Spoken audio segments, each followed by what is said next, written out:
ನಮಸ್ಕಾರ. Ministry of electronics and information technology, government of ಇಂಡಿಯಾದವರು cyber ಸ್ವಚ್ಛತಾ ಕೇಂದ್ರ ಎನ್ನುವಂಥ ಒಂದು ಆನ್ಲೈನ್ ಪೋರ್ಟಲನ್ನು ಲಾಂಚ್ ಮಾಡಿದೆ. ಈ ಪೋರ್ಟಲ್ನಿಂದ ಸೆಕ್ಯೂರಿಟಿ ಟೂಲ್ ನೀವು ನಿಮ್ಮ ಮೊಬೈಲ್ ಅಥವಾ ಕಂಪ್ಯೂಟರ್ಗೆ ಡೌನ್ಲೋಡ್ ಮಾಡಿಕೊಂಡು ನಿಮ್ಮ ಡಿವೈಸನ್ನು ಸ್ಕ್ಯಾನ್ ಮಾಡಿದಾಗ ನಿಮ್ಮ ಡಿವೈಸ್ನಲ್ಲಿ ಯಾವುದಾದ್ರೂ ಬಾಟ್ನೆಟ್ ಅಥವಾ ಇನ್ಯಾವುದೇ ರೀತಿಯ ಮಾಲ್ವೇರ್ ಇದ್ದಲ್ಲಿ ಅದು ತಂತಾನೇ ಸ್ಕ್ಯಾನ್ ಆಗುತ್ತೆ. ಅದರಲ್ಲಿ ಡಿಲೀಟ್ ಆಪ್ಷನ್ ಕೂಡ ಇದೆ. ನೇರವಾಗಿ ನೀವು ಅದನ್ನು ಡಿಲೀಟ್ ಮಾಡ್ಬೋದು. ಹೀಗೆ ಮಾಡೋದ್ರಿಂದ ನಿಮ್ಮ ಡಿವೈಸ್ ಸುರಕ್ಷಿತವಾಗುತ್ತೆ ಹಾಗೂ ನಿಮ್ಮ ಡಿವೈಸ್ನಲ್ಲಿರುವಂತಹ ಖಾಸಗಿ ಮಾಹಿತಿ ಹಾಗೂ ಬ್ಯಾಂಕಿಗೆ ಸಂಬಂಧಿಸಿದ ಇನ್ನಿತರ ಎಲ್ಲ ಮಾಹಿತಿಗಳು ಸಹಿತ ಸುರಕ್ಷತೆ ಆಗ್ತವೆ.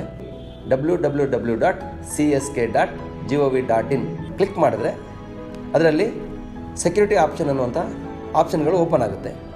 ಆ ಆಪ್ಷನ್ ಮೇಲೆ ಕ್ಲಿಕ್ ಮಾಡಿದಾಗ ministry of electronics and information ಟೆಕ್ನಾಲಜಿಯವರು ಟೈಅಪ್ ಮಾಡಿಕೊಂಡಂತಹ ಕಂಪನಿಗಳ ಸೆಕ್ಯೂರಿಟಿ ಟೂಲ್ಗಳು ಓಪನ್ ಆಗ್ತವೆ.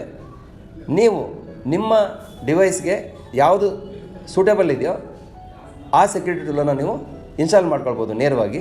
ಈಗ ನನ್ನ ಹತ್ರ ಆ್ಯಂಡ್ರಾಯ್ಡ್ ಸೆಟ್ ಇರೋದ್ರಿಂದ ಆ್ಯಂಡ್ರಾಯ್ಡ್ ಸೆಟ್ಗೆ ನನಗೆ ಸರಿ ಹೋಗುವಂತಹ ಸೆಕ್ಯೂರಿಟಿ ಟೂಲನ್ನು ನಾನು ಇನ್ಸ್ಟಾಲ್ ಮಾಡ್ತಾಯಿದ್ದೀನಿ.